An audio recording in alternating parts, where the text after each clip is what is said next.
Kembo Kembo na Tata Nzambi ya Mazulu, au nom puissant de Malakima Congo, Malakima Nkembo, Isaiah Congo, notre puissant roi qui vient bientôt libérer son peuple dispersé au-delà des fleuves de couche et captif parmi les nations, comme c'est écrit dans le Coma, dans Sophonie chapitre 3, verset 10 à 20, dans Ésaïe chapitre 18, verset 1 à 7, et dans de multiples d'autres écritures.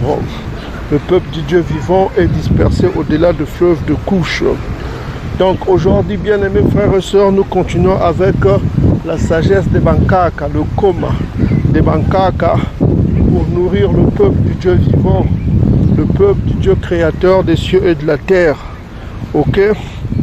Voilà ce qu'on dit. Nous sommes au chapitre 11. On dit que la sagesse de l'homme humble relèvera sa tête et le fera asseoir au milieu des grands. Donc ça, c'est la récompense des humbles humbles. Humble, ça veut dire ceux qui ne sont pas orgueilleux. Ceux qui ne sont pas orgueilleux hériteront le royaume parmi le peuple bantou. Parce que l'orgueil mène à la destruction. Psaume chapitre 18, verset 12. L'orgueil est un signe de destruction de ceux qui périssent. Ok? Donc on dit ici, la sagesse de l'homme humble relèvera sa tête et le fera asseoir au milieu des grands. Verset 2, on dit ceci: ne loue pas un homme pour sa beauté et ne prends pas un homme au dégoût sur sa mine. Donc ici on nous met en garde de juger des gens selon les apparences. Ne juge pas les gens selon ce que tu vois, mais juge les gens ce qu'ils sont. Ok? Donc on nous met en garde contre le jugement selon les apparences. Verset 3. L'abeille est petite parmi les volatiles et son produit est au premier rang parmi les choses douces. Verset 4. On dit ici: ne te glorifie pas des habits qui te couvrent et ne te lève pas au jour de gloire. Donc on met en garde les bantous de ne pas se glorifier en fonction de ce que tu as comme habillement, comme vêtement. Ok? Car les œuvres de Tata Nzambi sont étonnantes et son action parmi les hommes est cachée. Il faut savoir que les œuvres de Tata Nzambi et son action parmi les hommes est cachée. Tout est caché parce que c'est un Dieu qui se cache. Yakongo, son fils, est une puissance qui se cache selon Ésaïe chapitre 45 verset 15. Ok mes frères et sœurs? Voilà quoi. Verset 5, on dit ici: beaucoup de princes se sont assis sur le pavé et celui à qui on ne pensait pas apporter la couronne. Toujours de ce que l'on a dit à propos des humbles. Ça c'est toujours Psaume chapitre 10 verset 12. Vous pouvez lire Psaume chapitre 10 verset 12. On affirme cela. Verset 6. Beaucoup de puissants ont été accablés d'opprobre et des hommes illustres livrés aux mains des autres. Verset 7. Avant de t'informer, ne jette pas le blâme. Examine d'abord. Donc avant de t'informer de quelque chose, ne jette pas le blâme. Ne te précipite pas. Ok? À jeter le blâme. Informe-toi d'abord. Ok? Et alors tu pourras répondre. Verset 8. Ne réponds rien avant d'avoir écouté et ne jette pas tes paroles au milieu des discours des autres. Ça c'est important pour vous, pour maîtriser votre esprit. Il ne faut pas se laisser aller dans ses émotions. Ok? Se laisser aller dans ses émotions, tout ça comme ça, quelles que soient les circonstances. Quand tu écoutes quelque chose, ne te laisse pas tes émotions dominer sur toi. Ok, mes bien-aimés frères et sœurs? Avant de répondre, tu écoutes d'abord et puis tu réponds. Parce que ça collabore ce qu'avait dit le Proverbe chapitre 18 verset 13. C'est une folie de répondre sans avoir écouté. Proverbe chapitre 18 verset 13. Et puis c'est une loi de Tata Nzambi. Ok? D'écouter d'abord avant d'examiner les choses, de faire un examen avant d'agir, avant l'action. Il faut examiner d'abord en profondeur. Deutéronome chapitre 13 verset 14 confirme cela. Et vous pouvez aussi lire le livre de Yokana, Jean chapitre 7 verset 51. Donc avant toute action, il faut examiner d'abord, il faut une enquête, il faut pas se précipiter dans tes actions. C'est la maîtrise de son esprit. Ok, ce chapitre est important parce que ça permet de maîtriser son esprit, de ne pas faire des jugements en fonction des apparences, mes bien-aimés frères et sœurs. Verset 9. Ne conteste pas pour une chose qui n'est pas à toi, ok, et ne t'assois pas avec les pécheurs pour juger. Donc, méfie-toi de la compagnie des gens flous, des gens mauvais, toujours Psaume chapitre 1. Voilà quoi. Ne prête pas de jugement en fonction du mouvement, en fonction de l'entourage que tu as. Prends tes décisions en fonction de ton esprit, en fonction de ta connaissance du commun. Verset 10. Mon fils, n'applique pas ton activité à une multitude de choses. Si tu embrasses beaucoup, tu ne seras exempt de faute. Si tu poursuis trop de choses, tu ne les atteindras pas. Et tu t'échapperas pas au fouillon. Donc, il faut savoir s'organiser dans la vie. Ça, on demande une certaine organisation. Il ne faut pas embrasser plein de choses pour chercher à entreprendre quelque chose. Il faut que tu sois organisé, bien-aimés frères et sœurs. Verset 11. Tel travail se fatigue et se hâte et n'en devient que plus pauvre. Tel est sans énergie, appelant le secours, pauvre de choses et riche en besoin. Mais les yeux de Tatanzambi le regardent favorablement et le tirent de son humble condition. Il relève sa tête et beaucoup sont dans l'admiration. Voilà quoi. Verset 14. Les biens et les maux, la mort et la vie, la pauvreté et la richesse viennent de Tatanzambi et de son fils Yakongo. Ok? Voilà. Ça, on nous dit une chose intéressante, bien-aimés frères et sœurs. Les biens et les maux, la mort et la vie, la pauvreté et la richesse viennent de Tatanzambi. Ok? Voilà. Sur quoi on se réfère ici quand on dit que tout vient de Tatanzambi? Ça, vous pouvez lire chez vous, vous pouvez lire beaucoup d'écritures qui me viennent en tête. Le premier d'abord, c'est 1 Samuel chapitre 2, verset 6 à 10. On va le lire et puis d'autres écritures, on vous donnera. 1 Samuel chapitre 2, verset 6. Donc, vous prenez vos Bibles, on va aller dans 1 Samuel chapitre 2, verset 6, je crois, jusqu'à 9. Ok. Voilà, on dit ceci que nous sommes dans 1 Samuel chapitre 2, verset 6. On dit ici que Tatanzambi fait mourir et fait vivre. Il fait descendre au séjour des morts et il en fait remonter. Tatanzambi appauvrit et il enrichit. Il abaisse et il élève. De la poussière, il retire le pauvre. Du fumier, il relève l'indigent. Toujours le pauvre. Pour les faire asseoir avec les grands et leur donne en partage un trône de gloire.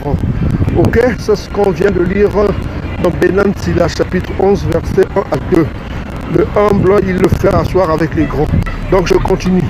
Verset 8. De la poussière, il retire le pauvre. Du fumier, il relève l'indigent pour les faire asseoir avec les grands. Il leur donne en partage un trône de gloire. Car Tatanzambi sont les colonnes de la terre et c'est sur elles qu'il a posé le monde. Ok? Verset 9. Il gardera le pas de ses bien-aimés, mais les méchants seront anéantis dans les ténèbres, car l'homme ne triomphera point par la force. Ok, verset 10. Les ennemis de Tatanzambi trembleront du haut des cieux, et il lancera sur eux son tonnerre. Tatanzambi jugera les extrémités de la terre, il donnera la puissance à son roi, Yakongo, et il relèvera la force de son oint, Yakongo. Ok? Voilà quoi, c'est dit. Donc pour d'autres écritures, vous pouvez lire qui confirme que Tatanzambi par Yakongo, c'est lui qui fait tout. Ok? Voilà quoi. Il peut rendre une personne pauvre, il peut tuer, il peut ressusciter. Il a tout ce pouvoir-là. Ok? Il a tout ce pouvoir. Voilà quoi. Vous pouvez lire Job chapitre 1 verset 21, Job chapitre 2 verset 10 et Ésaïe chapitre 45 verset 7 confirme ce que je viens de vous dire. Donc on reprend Benatila, les biens et les maux, la mort et la vie, la pauvreté et la richesse viennent de Tatanzambi et tout. Ok? Ça c'est confirmé ce que je vous dis dans Job chapitre 1 verset 21, Job chapitre 2 verset 10. Ok? Ou bien Ésaïe chapitre 45 verset 7. Ou 1 Samuel chapitre 2 verset 6 à 11 qu'on vient de lire. Voilà. Le temps de Tatanzambi demeure au juste et sa faveur assure la prospérité pour toujours. Verset 16. Tel est riche à force de soin et de parcimonie, voici la part qui lui échoua en récompense. Verset 17. Il peut dire j'ai trouvé le repos et maintenant je vais manger de mon bien, et il ne sait pas quel temps s'écoulera, il va laisser ses biens à d'autres et mourir. Donc voilà quoi. L'homme peut projeter des choses, mais c'est Tatanzambi qui décide du destin de chacun de nous. Ok? Voilà quoi. Il n'est pas bien de projeter les choses, de dire que voilà, je veux faire ceci, sans savoir ce qu'est la décision de Tatanzambi. Verset 18. Sois fidèle à ton alliance avec Tatanzambi et vis dans cette pensée et vieillis dans ton œuvre. Voilà quoi. Verset 19. Ne t'étonne pas des affaires du pécheur. Confie-toi en Tatanzambi et persévère dans ton travail. Car c'est chose facile aux yeux de Tatanzambi d'enrichir promptement et d'un seul coup celui qui est pauvre. Donc c'est ce qu'on vient de lire dans 1 Samuel chapitre 6 verset 1 Samuel chapitre 2 plutôt verset 6 à 11. Voilà quoi, il a le pouvoir d'enrichir, il a le pouvoir de rendre une personne pauvre. Ce pouvoir-là, c'est Yakou. Ok, parce que tout pouvoir lui a été donné. Matthieu chapitre 28. Ok, verset 20. La bénédiction de Tatanzambi est la récompense de l'homme pieux. C'est une heure rapide, il fait fleurir sa bénédiction. Verset 21. Ne dis pas de quoi ai-je besoin, quel peut être désormais mon bonheur. Et ne dis pas non plus, j'ai ce qu'il me faut, quel mal pourrais-je avoir à souffrir. Voilà, ne sois pas autosuffisant quoi. De dire que tout ce que j'ai vient de moi-même. Reconnais toujours que c'est Tatanzambi qui te donne tout ce que tu as vient de ton Créateur. Et que tu dois te souvenir de ton Créateur dans toutes les circonstances de ta vie. Circonstances de difficulté, circonstances de prospérité. Ok mes frères et sœurs. Voilà quoi. Ne dis pas non plus que j'ai ce qu'il me faut et quel mal pourrais-je avoir à souffrir. Verset 23. Au jour du bonheur, on oublie le malheur. Au jour du malheur, on ne se souvient plus du bonheur. Ça, c'est un principe vraiment efficace qui vient du coma. Ok? Verset 24. Car c'est chose facile devant Tatanzambi, au jour de la mort, de rendre à l'homme selon ses œuvres. Ok, mes bien-aimés frères et sœurs. Un moment d'affliction fait oublier le bien-être passé. À la fin de l'homme, ses œuvres sont dévoilées. Ok? À la fin de l'homme, ses œuvres sont dévoilées. Donc, tout ce qui est caché sera dévoilé. Ok? Toutes ces choses que les hommes cachent, toutes ces choses que ces hommes, voilà, sera révélé. C'est écrit, confirmé dans Matthieu chapitre 10, verset 26, Job chapitre 12, verset 22, Luc chapitre 8, verset, je crois, 17, ok, et Luc chapitre 2, 12, verset 2 aussi le confirme. Et vous pouvez lire aussi 1 Corinthiens chapitre 4, verset 5. Tout sera révélé, tout ce que les hommes ont fait en cachette, les hommes qu'ils ont tués en cachette, les choses qu'ils ont fait en cachette, tout cela sera révélé. Ok? On dit ceci, un moment d'affliction fait oublier le bien d'être passé. Et à la fin de l'homme, ses œuvres sont dévoilées. À la fin de l'homme, ses œuvres sont dévoilées. Toutes ces œuvres qu'il a fait sera dévoilées. Ok? Verset 26. N'estime personne heureux avant sa mort. C'est dans ses enfants qu'on reconnaît un homme. Ok? C'est l'éducation, la transmission. Est-ce que cet homme a transmis le coma à ses enfants? Pour voir l'éducation de ses enfants, c'est là où on reconnaît la grandeur d'un homme. Ce qu'il a donné comme bien à son peuple, ce qu'il a donné comme bien à ses propres enfants. C'est ce qu'on appelle la transmission du coma. Il est important. Tout homme sera honoré en fonction de cela. Donc c'est pourquoi je vous dis que c'est une noble cause, mon frère et soeur, d'enseigner le coma au peuple élu, le peuple bon, car c'est le peuple divin. N'abandonnez pas les bons. Soutenez-les, aidez-les. Ok? Aidez-les à revenir à Tatanzan et à l'autorité de Yako. Vous serez grandement récompensés. Verset 27. N'introduis pas tout le monde dans ta maison, car les embûches de l'homme trompeur sont nombreux. Fais attention qui est-ce que tu as introduit dans ta maison. Fais attention à quelle pensée tu as introduit dans ton cœur aussi. Le temple de Dieu. Ok? Il faut faire attention. Verset 28. Comme la perdrix de chasse dans sa cage, ainsi est le cœur de l'orgueilleux. Et comme l'espion, il guette sa ruine. Toujours, ça c'est le Proverbe chapitre 18, verset 12. Voilà quoi. Oh, l'orgueil, quand l'homme devient orgueilleux, cela signe déjà la fin de cet homme, sa ruine, sa destruction. Ok? Verset 30, on dit ceci, une étincelle produit beaucoup de charbon. Ainsi le pécheur cherche insidieusement à répandre le sang de l'innocent. Verset 31, prends garde aux méchants, fais attention aux méchants, surtout aux édomites. Là. Ok? Fais attention, prends garde aux méchants, car il ourdit le mal de peur qu'il ne t'imprime une flétrissure inefficace, c'est-à-dire une blessure ineffaçable, plutôt ineffaçable. Ok? Fais attention aux méchants, fais attention aux Ndoki. Ok? Les sorcières. Il faut faire attention à eux. Il ne faut pas les laisser entrer dans ta maison. Voilà quoi. Leur but, c'est toujours faire le mal. Il faut être prudent comme un serpent devant ces gens-là. Ok? Ok? Fais attention à toi. Il faut être prudent. Verset 32. Dans ta prière, toujours, Yakongo te protégera, rassure-toi. Ok? Tu es plus fort qu'eux, tu seras plus fort eux si tu es dans le coma. Verset 32. Donne entrée chez toi à l'étranger, il te renversera en excitant les troubles et il t'aliénera les gens de ta maison. Donc on dit ici, donne entrée chez toi à l'étranger, il te renversera en excitant les troubles.